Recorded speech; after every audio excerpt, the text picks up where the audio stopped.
Hello everyone. तब आज बात करने वाले खेसारी लाल यादव जी के दो सॉन्ग के बारे में, जो कि एक रिलीज हो चुका है और एक अपकमिंग सॉन्ग है। जो कि पहले बात करने वाले हैं, जो आने वाला है उसके बारे में बात करने वाले हैं।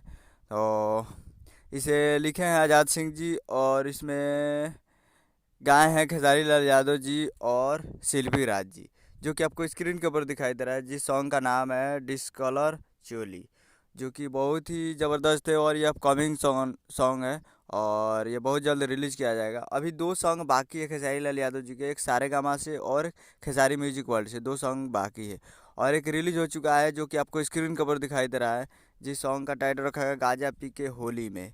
और ये फुल वीडियो सॉन्ग को रिलीज़ कर दिया गया है आदि शक्ति फिल्म्स भोजपुरी यूट्यूब चैनल पे। फुल वीडियो सॉन्ग आ चुका है। तो आप लोग अभी तक इसे नहीं देखें तो आप लोग जाइए और जाकर आदि शक्ति फिल्म्स पे देखिए गाजा पी के होली में। और इसे गायक है खेसारी लाल यादव जी, और इसे लिखे हैं बोस रामपुरी जी, और इसमें म्यूजिक दिया है श्याम सुंदर जी। गाजा पी के होली में तो जाइए और जाकर आदि शक्ति फिल्म्स पे सुनिए और प्यार दी। उम्मीद कर रहा हूँ कि वीडियो अच्छा लगा होता है। चैनल को सब्सक्राइब बेल आइकन प्रेस करें ताकि ऐसे खेसारी लाल यादव जी के लेटेस्ट न्यूज लाते रहे।